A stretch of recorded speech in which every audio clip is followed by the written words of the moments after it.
Welcome to the Premiership Pie, where I go through the percentage chances of all the teams left to win the flag. This was really fun at 9, and now at 4, you would be 100% forgiven for just thinking, well, it's probably 25% for all 4 teams.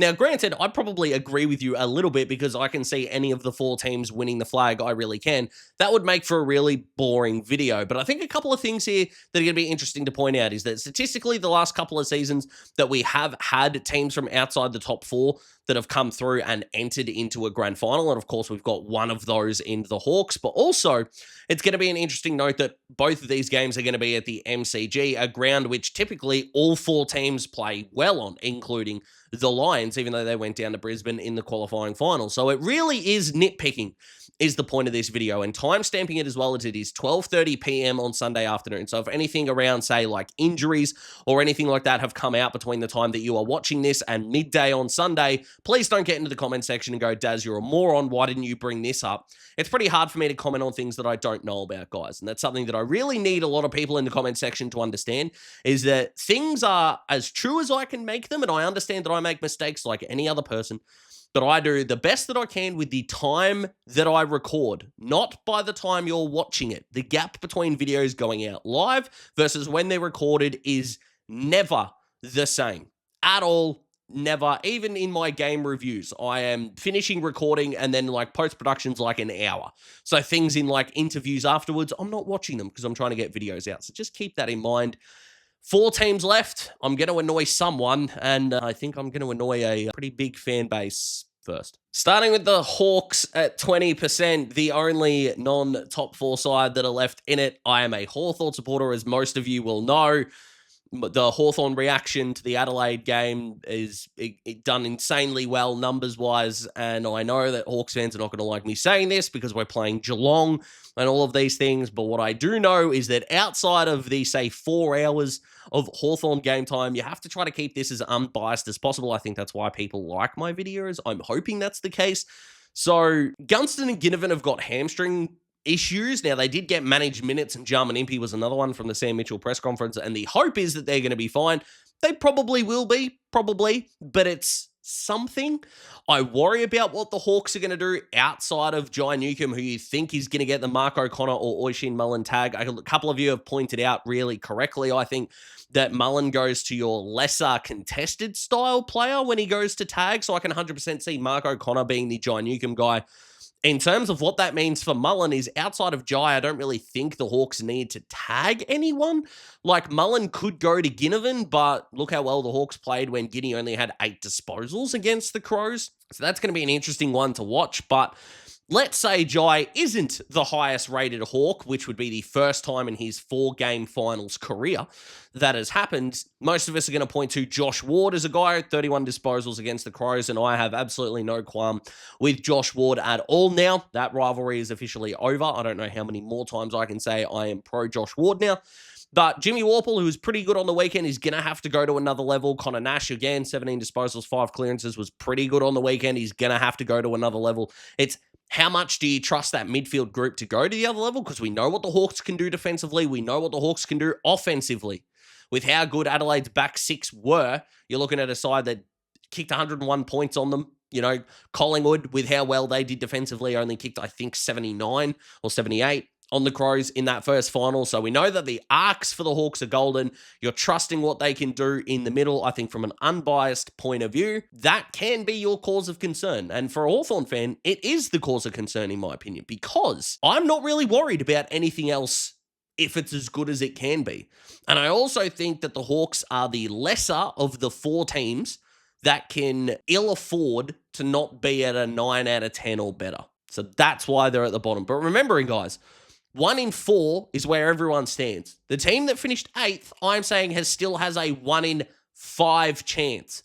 The last time 8th was in a prelim, North Melbourne in 2015. Is there any chance you would have given them a 20% chance of winning the flag? No. So don't attack me too hard, okay? Brisbane are slotting in next at 24%. Yes, 24. That will become important when we get to the next team, so just keep that in mind. I did my Brisbane Gold Coast reaction, and my opinions have stayed exactly the same. Not only did they do nothing wrong in the Gold Coast game, they took the piss, they dominated, the midfield was really strong. Dunkley's roll on rail was unbelievable. Across the ground, they were fantastic. No one really had a terrifically bad day or horrifically bad day, I should say. So why are they here? Well, historically, we know they won the 4 finals last year. That's all well and good. Did that beautifully. The epic prelim final against Geelong, that was at the MCG. So it's almost like, Daz, what are you doing here?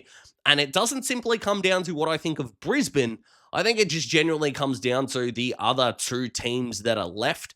Now, what I should say is I think Brisbane can semi get away with being maybe 8 out of 10 in order to win a final. I do. But in terms of, are you going to be able to stop the opposition from having an 8 out of 10 day? Collingwood's midfield, the one that you may think could be a potential weakness. Brisbane don't really have, outside of maybe Dunkley on, Dacos? Is he really going to run with Nick? Is that going to be the matchup? Because he's very different from Matt Rowell. In terms of the Collingwood guy that is most like Matt Rowell, that's Ned Long. Are you really going to put Dunkley one-on-one with Ned Long? If the answer is no in that regard, well, then you're looking at, okay, Dunkley's going to be a pure ball winner with McCluggage and Ashcroft. That's all well and good. You probably give them the ticking quality there. And then it comes down to your battle of defenses. Is Logan Morris and Ty Gallop going to be able to stop Darcy Moore and stop Collingwood's defense from what they're going to be able to do? Look at what Collingwood did to Adelaide's backline. How much faith are you going to have the other way? Is an Isaac Quaynor, Braden Maynard, do you trust them against Brisbane's forwards? I kind of do, to be honest. And that's really why the percentage is just a fraction lower than what the Pies is. Would I be at all shocked with Brisbane in a grand final? Absolutely not. Would I be shocked them winning it? Absolutely not. I promise you, this is not a disrespectful notion. This is not a disrespectful dig at Brisbane at all. They are fantastic. All 4 sides are. Collingwood at 26%, and this is what I meant by the 25 would be way too boring, but I think this is unbiased. The harder of the prelim finals to decide who is going to be the winner, so it's a 1% swing each way. That's why the 24 and 26 makes sense. The reason why I'm going to give Collingwood the nod is I think, and I hope we can take off the recency bias glasses and just look at what Collingwood were able to do to the Crows defensively. You looked at the top 3 scoring team in the comp and held them to 55 points. And granted, Brisbane looked at the number 4 scoring team in the comp in Gold Coast and kept them to 47 as well. So it is not a dig either way there. But what I think was so impressive about the Pies as well is that they were able to take away what Adelaide were able to do so ridiculously well, both forward and behind the ball. Brisbane took away what Gold Coast could do out of the middle. Absolutely they could. But I think the question is, do you trust Brisbane's game style more against what they delivered against the Suns, or maybe what they delivered against the Cats? And I think if it's somewhere even close to the middle, that gives Collingwood the advantage. I don't think Collingwood are going to be able to let Brisbane score from the defensive half as much as Gold Coast did. I think they set up the ground a lot better than that. I spoke about, I'm not sure if a Ty Gallop type is going to be able to make Darcy Moore as accountable as you would like him to be, granted how well Darcy played last week. Now, in terms of what you're going to be able to stop maybe Nick or Jordan De Goey from doing is going to be interesting. I wonder if Collingwood look at what happened with Rochelle as the sub. Yes, he kicked 2 in the last quarter when the game was done. Does that make you go, I wonder about Bobby Hill? Maybe more the fans than the club itself. They'll know better than the fans will, of course. But I don't think we should underestimate just how good Collingwood are. Maybe you're looking at it and go, well, look at what Adelaide delivered the very next week. Maybe Collingwood's win is not as impressive. I don't buy that in any way, shape, or form, because Collingwood could only deliver what they delivered against what they were given, which was the team that was on top of the ladder, and they suffocated them in a big way. And if they're able to do that to Brisbane a little bit, it gives them the slightest advantage for mine. It really does. And never has the third midfielder theory going to be put to the test more than it will with Ned Long and Will Ashcroft. So that's going to be exciting to watch as well. But Collingwood, right now, with all the information that I have on hand, have the slightest edge. And then Geelong, the favourites at 30%. And again, a little bit like the Pies, I just don't think we can gloss over what they did in the qualifying final. Geelong have basically answered every idiot's social media. And by the way, that includes me in terms of how will the soft run affect them? Will they wiped Brisbane effectively? You know, you take those two Cam Rayner goals off and it's 50 points rather than 38, which would probably be a better indication of just how well they played, if you're going to be honest. But in finals, you don't play for percentage, as we know, so it doesn't really matter if I'm being perfectly honest. But the way that they roam the ground is going to be great. The one thing that I would say, as the biased Hawthorn fan in me, that might be to our advantage is the weather. I feel like the cold, the wet, those kinds of things are going to suit the more athletic forward line. Watson, McDonald, Moore, Ginnivan, if he plays, of course. But even if Kalshadir comes in for Mitch Lewis, we'll see how that goes. Marby or Chol is really dangerous below his knees as well. That might help us a little bit, might make it more of a 22-28 swing rather than 20-30, as I've got demonstrated here. But they're so good, the Cats. Now, in terms of Tom Atkins as your in and under grunt midfielder, who also could stand next to Jai Newcombe, if I'm being perfectly honest with you. But Holmes and Smith, it's going to be really interesting to see what they do. They're not the most elite ball users, especially Bailey Smith, but they're going to be able to get big territory and maybe put the Hawks backline under pressure. Absolutely. But all in all, the well-oiled machine that Geelong bring, they make ridiculously good decisions, and also with how smart they are, I think it would be foolhardy to discount them as an opponent. They haven't beaten the Hawks in a knockout final since the 1963 grand final, which is very nice from a historical point of view. Ain't going to mean shit if Geelong get the job done, unfortunately.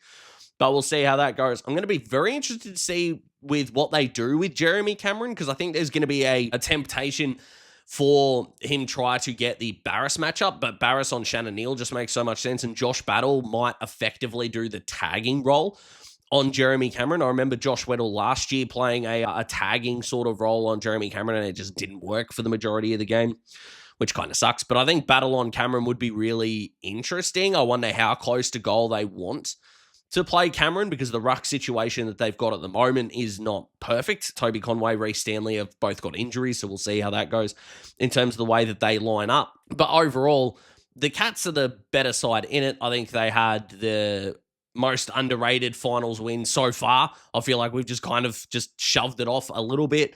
And overall, as a Hawthorn fan, it's still going to be a little bit of an upset if we get the job done. But I still think it's really possible that we get the job done. So, yes, the gap between the best and the worst in the Final Four is not going to be very big. I don't think there is a glaring weak side in the top four coming back. But, hey, if I'm wrong about the Hawks, we're in a grand final. So, we'll see how that goes. I'm looking forward to it. I hope you are too. So, like the video if you like the video, guys. Subscribe, join the Dad's Talk Footy family. I really appreciate you watching. I am trying to do a style of video that I've never done before that is going to come out on Tuesday. I really hope that goes to plan and I can get it all in tip-top shape and looking beautiful. So fingers crossed that happens. Fingers crossed. And we can roll from there. But I appreciate you watching. Thank you so much. I'll see you in the next video. Goodbye.